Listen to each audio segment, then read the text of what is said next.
My name's Amelia, and I've got a story to tell you. I grew up in what you'd call an ordinary family: mom, dad, and a little sister named Lily. Sounds nice, right? Well, it wasn't all sunshine and rainbows. Lily was difficult, to put it mildly. She was the kind of kid who'd scream bloody murder if she didn't get her way. And boy, did she know how to work our parents. They'd bend over backwards just to keep her from throwing one of her famous tantrums. "Amelia, honey," my mom would say, her voice strained, "could you please let Lily have the last cookie? You know how she gets." And I'd nod, because what else could I do? I was the good girl, the one who didn't make waves. I learned early on that it was easier to fade into the background than to compete with Hurricane Lily. As we grew older, the pattern stayed the same. Lily demanded, our parents caved, and I just tried to stay out of the way. I buried myself in books and schoolwork, dreaming of the day I could leave it all behind. That day finally came when I got accepted to college on a full-ride scholarship. As I packed my bags, I felt a mix of excitement and guilt. Excitement for the new life waiting for me, and guilt for leaving my parents to deal with Lily alone. But I pushed that guilt down deep. It was time for me to live my own life. The next morning, as I loaded my beat-up old car with everything I owned, my mom hugged me tight. "We're so proud of you, Amelia," she whispered. "You're going to do great things." Dad clapped me on the shoulder, his eyes suspiciously bright. "Remember, you can always come home if you need to." I nodded, not trusting myself to speak. Lily watched from the porch, arms crossed, not saying a word. College was like a breath of fresh air. For the first time in my life, I didn't have to tiptoe around anyone's feelings or give up what I wanted. I threw myself into my studies, determined to make the most of this opportunity. Meanwhile, life back home continued as usual. Lily, predictably, didn't move out. Instead, she married her high school sweetheart, Tom, right after graduation. And where did they decide to live? With our parents, of course. I'd get calls from Mom every now and then, her voice tired but trying to sound upbeat. "Lily and Tom are still settling in," she'd say. "It's nice having the grandkids around." But I could read between the lines. Lily was using our parents as free childcare and housekeeping. She'd pop out 2 kids in quick succession, all while never holding down a job. Tom worked, sure, but from what I gathered, he wasn't exactly bringing home the big bucks. One day, during a rare visit home, I overheard Lily talking to Mom in the kitchen. "Mom, can you watch the kids tonight? Tom and I want to go out." "Lily, honey, your father and I had plans." "Oh, come on. It's not like you have anything important to do. We never get a night off." I peeked around the corner to see Mom's shoulders slump in defeat. "All right, dear. We'll watch them." It made my blood boil, but what could I say? I was the one who'd left, after all. So I bit my tongue and focused on my own life. After graduation, I landed a job at an international company as a manager. It wasn't easy. I worked long hours, took on extra projects, did whatever it took to get ahead. But it paid off. Within a few years, I was head of my department. While Lily was demanding our parents buy her groceries, I was saving every penny I could. It wasn't glamorous, no fancy clothes or wild nights out for me. But slowly, surely, I built up my savings. First came the apartment. Nothing fancy, just a small 1-bedroom, but it was mine. I remember the day I got the keys, standing in the empty living room, hardly able to believe it was real. Then the car. Again, nothing flashy, but reliable and paid for in full. All the while, I kept my head down and worked hard. I didn't have much of a social life, but that was okay. I was building something for myself, something no one could take away. Dating? It wasn't really on my radar. I went out occasionally, but nothing serious. That is, until I met Jake. Jake was different from the start. He didn't try to impress me with fancy restaurants or smooth talk. Instead, he challenged me, made me laugh, and most importantly, he respected my drive. "You're something else, Amelia," he said on our third date, shaking his head in admiration. "Most people would be burned out, working as hard as you do. But you're thriving." I shrugged, a little uncomfortable with the praise. "I just know what I want, that's all." He reached across the table and took my hand. "Well, I know what I want too. And it's you, Amelia." For the first time in years, I felt my carefully constructed walls start to crumble. Maybe, just maybe, there was room in my life for more than just work and saving money. Jake and I dated for a few years before he finally popped the question. I'll be honest, I was hesitant at first. Marriage wasn't something I'd given much thought to, always focused on my career and financial stability. But Jake, he had a way of making me see beyond my self-imposed limitations. The day of the wedding arrived, and despite my reservations, I was excited. This was my day, after all. I was marrying the man I loved. Then Lily showed up.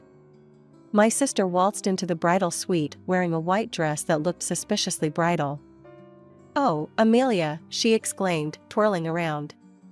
"Don't you love my dress? I wanted to look my best for your big day." I stared at her, speechless. Was she seriously trying to upstage me at my own wedding? "Lily," I finally managed, "don't you think that dress is a bit inappropriate for a bridesmaid?" She pouted, looking around at our cousins who were helping me get ready. "What do you mean? I think I look great." "Don't I look great, girls?" Our cousins, not wanting to cause a scene, mumbled awkward agreements. I took a deep breath, reminding myself that this was my day. I wasn't going to let Lily's antics ruin it. "It's fine," I said, turning back to the mirror. "Let's just get this show on the road." The ceremony itself was beautiful. Jake's eyes lit up when he saw me walking down the aisle, and in that moment, all the stress and family drama faded away. This was about us, about our love and our future together. But at the reception, things got interesting. More than once, I overheard guests asking Lily if she was the bride. She'd giggle and say, "Oh no, that's my sister. But doesn't this dress look amazing on me?" Jake, bless him, did his best to keep me calm. "Don't let it get to you," he whispered, squeezing my hand. "Everyone knows you're the star of this show." And he was right. Despite Lily's best efforts, the day was still ours. We danced, we laughed, we celebrated with our friends and family. And at the end of the night, as Jake and I drove off to start our honeymoon, I felt a sense of peace. After the wedding, Jake and I settled into a rhythm. We moved into his apartment, which was bigger and in a nicer area than mine. I decided to keep my old place and rent it out, just another investment for the future, I thought. I threw myself back into work with renewed energy. Jake was supportive, always there with a cup of coffee when I was burning the midnight oil or a shoulder to lean on when deals fell through. But it wasn't just about work anymore. I started looking into investments, particularly securities. It was a whole new world, full of risks and potential rewards. And payoff it did. 5 years flew by, and suddenly we found ourselves sitting on a decent nest egg. That's when I had an idea. "Let's buy a vacation home," I suggested to Jake one evening. "Somewhere my parents could use too, to get away from everything."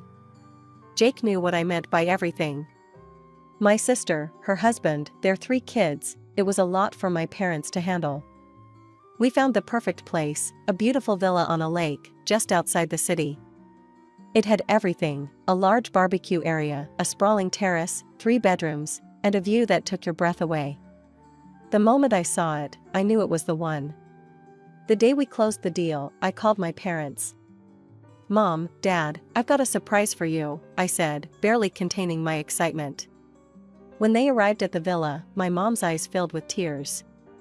"Oh, Amelia," she whispered, looking around in awe. This is too much." Dad was speechless, running his hand along the smooth kitchen countertop like he couldn't believe it was real.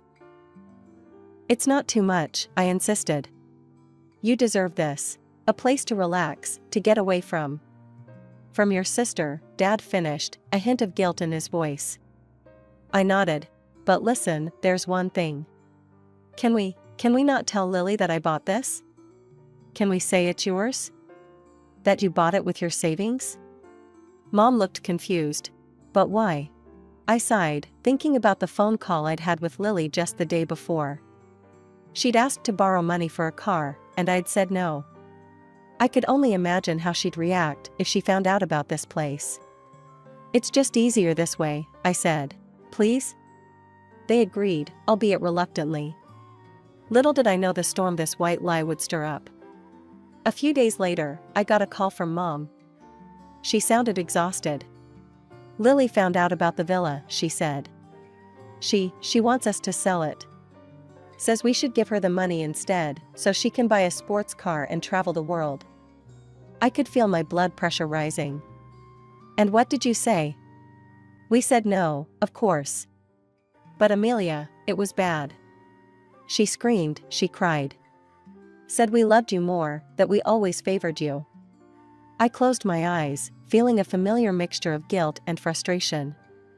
I'm so sorry, Mom. I never meant to cause trouble. It's not your fault, sweetie, Mom said, but I could hear the weariness in her voice. Your father and we've decided to move to the villa. Full-time. We can't do this anymore. As I hung up the phone, I felt a weight lift off my shoulders. My parents were finally standing up for themselves, finally taking a step back from Lily's chaos. But at the same time, a sense of unease settled in my stomach. I knew this wasn't the end of it. Lily wouldn't let this go without a fight. It was a sunny Saturday when Jake and I decided to surprise my parents with a visit to the villa. But as we got closer, something felt off. The sound of loud music filled the air, and I could see cars parked haphazardly on the lawn. We pulled up to the villa, and the scene that greeted us was chaos. People were everywhere, drinking, laughing, kids running around screaming. And right in the middle of it all was Lily, holding court like she owned the place. When she saw us, her eyes narrowed. What are you doing here? I looked around, trying to spot my parents. Where's Mom and Dad? Lily waved her hand dismissively. Oh, Mom's out walking with the kids. Dad's gone to get more meat for the barbecue. I couldn't believe what I was hearing. You sent them out? While you're having a party? It's a celebration, Lily exclaimed. We're christening the new family vacation home. Not that you'd understand, Miss Workaholic. I felt my blood begin to boil. Lily, this isn't. She cut me off. Look, Amelia, why don't you and Jake just leave? Your sour face is going to ruin everyone's mood. I stood there, speechless. Jake put his hand on my arm. Come on, he said quietly. Let's go. As we drove away, I couldn't shake the image of Lily lording over my villa, the villa I'd bought for our parents. I can't believe her, I fumed. Using Mom and Dad like that, treating the place like it's hers. Jake sighed. Maybe it's just a one-time thing? But it wasn't. Over the next few weeks, I heard from Mom about the constant stream of parties and get-togethers Lily was hosting at the villa.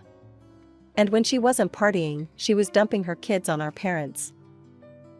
The kids are missing school, Mom confided in me during one of our calls. She sounded exhausted. Lily says it's not a big deal for Tommy, he's only 4. But Emily and Jack are falling behind. By the way, I forgot to mention that Lily gave birth to her 3rd child shortly after my wedding. I'd had enough. The next time I saw Lily, I confronted her. You need to stop taking advantage of Mom and Dad, I said. They're not your personal babysitters. And the kids need to be in school. Lily rolled her eyes.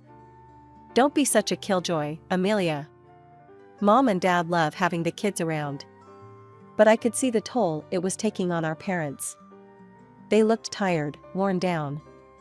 This wasn't the peaceful retirement I'd envisioned for them when I bought the villa. After several more failed attempts to reason with Lily, I made a difficult decision. I contacted Child Protective Services. The investigation was quick and discreet. Lily got a formal reprimand, and suddenly, the kids were back in school full-time. The endless parties at the villa stopped too. Mom called me a few days later. Things have calmed down, she said, and I could hear the relief in her voice. Your father and I are actually getting to enjoy the place now. I felt a weight lift off my shoulders. This was what I'd wanted all along, for my parents to have a peaceful place to retire. But my relief was short-lived. The next time I saw Lily, her eyes were full of venom. I know what you did, she spat. Calling CPS on your own sister. You're a traitor, Amelia. I'll never forgive you for this. A few months passed quickly. It was my mom's birthday, and Jake and I decided to surprise her with a weekend visit to the villa. We had visions of a quiet family celebration, maybe a nice dinner on the terrace overlooking the lake. But as we pulled up to the house, those dreams quickly evaporated. The place was in chaos. Music blared from speakers, people were everywhere, and kids were running wild across the lawn. It looked like Lily had invited half the town. We made our way inside, where I found Mom in the kitchen, looking exhausted and on the verge of tears. Happy birthday, Mom, I said, giving her a hug. She clung to me a little too tightly. Oh, Amelia, she whispered. I just wanted a quiet day with family. But Lily, she invited all these people. Your father and I have been running around all day, serving drinks, cooking food. I stepped out onto the lawn, searching for Lily in the crowd. When I spotted her, laughing with a group of friends, I marched over. Lily, we need to talk, I said firmly. This is Mom's birthday. She wanted a family day, not this. I gestured at the chaos around us. Lily laughed loudly. Oh, lighten up. Mom loves having people over. Stop being such a buzzkill. Frustrated, I walked over to a group of guests near the speakers. Excuse me, I said, raising my voice to be heard over the music. Could you please turn this down? It's too loud. The guests, clearly drunk, just laughed and turned the volume up higher. As I stood there, trying to figure out what to do next, I noticed something out of the corner of my eye. Lily was huddled with a group of kids, pointing in my direction and giggling. With horror, I realized she was handing them ice cream cones and encouraging them to throw them at me. Before I could react, the first scoop of ice cream flew past my head. I ducked, and it hit a woman behind me square in the face. Chaos erupted. More ice cream was flying, kids were screaming, and adults were yelling. Lily's voice rose above the commotion. Look what you've done, Amelia. You're ruining everything, as usual. The crowd, fueled by alcohol and Lily's accusations, started to turn ugly. Men and women were shouting, moving towards Jake and me with clenched fists. I felt Jake's hand on my arm. Amelia, we need to get out of here, he said urgently. But I'd had enough. This was my parents' home, the home I'd bought for them. This had to stop. I pulled out my phone and dialed 911. I'm calling the police, I announced loudly. The police arrived quickly, lights flashing. As it turned out, they'd already received noise complaints from the neighbors. Who owns this property? One of the officers asked. I stepped forward. I do. I'm Amelia Johnson. My parents live here, but these people, I gestured to the crowd, are here without my invitation. The officers nodded and quickly got to work, ushering the drunk guests off the property and warning them about the consequences of starting a fight. As the police cars drove away with the last of the uninvited guests, an eerie silence fell over the villa. The aftermath of the chaotic party was strewn all around, empty bottles, discarded plates, and the lingering tension in the air. Lily stood in the middle of the living room, her face a mix of shock and anger. What do you mean, this is your house? She demanded, her voice shrill. I took a deep breath. I bought it. For Mom and Dad to retire in peace. You? Lily's eyes narrowed. Then, suddenly, her demeanor changed. A sly smile spread across her face. Well, little Miss Perfect. Always full of surprises. She sauntered over to me, her voice dropping to a conspiratorial whisper. Listen, Amelia. Let's forget about this little misunderstanding. I've got a proposition for you. I raised an eyebrow, wary. What are you talking about? This property, Lily gestured around grandly. It's got potential. Why don't you sign it over to me? I could build a few more houses, rent them out. I've been looking for a passive income opportunity for ages. You've already got your fancy job. Why not help your sister out? Absolutely not, I said firmly. This house is for Mom and Dad. It's not for sale or development. Lily's face darkened. You'll regret this, Amelia. Mark my words. With that, she stormed out, her husband and kids trailing behind her. I turned to Mom, who looked shell-shocked. I'm so sorry, Mom. This isn't how your birthday was supposed to go. To my surprise, she pulled me into a hug. Oh, honey. Thank you for standing up for us. For everything.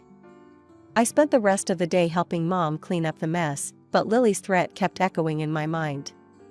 I knew my sister well enough to know she wouldn't let this go easily. Before Jake and I left, I made a decision. I hired a security company to install hidden cameras around the property and set up an alarm system that would alert my phone if anyone entered the grounds. 2 weeks later, my phone buzzed with an alert from the villa's security system. Someone had entered the property. Worried it might be a false alarm triggered by my parents, I called Mom. Mom, are you and Dad at the villa? There was a pause. No, honey. We're back at the old house. Lily, she insisted we come help with the kids. We've been here for a week. My heart sank. I told Mom I'd call her back and immediately headed for the villa with Jake. The sight that greeted us was heartbreaking. The beautiful home I'd bought for my parents was in shambles. Furniture was overturned, things were strewn everywhere, and there was even some graffiti on the walls. Fury rose in me as I called the police. When they arrived, I showed them the security footage.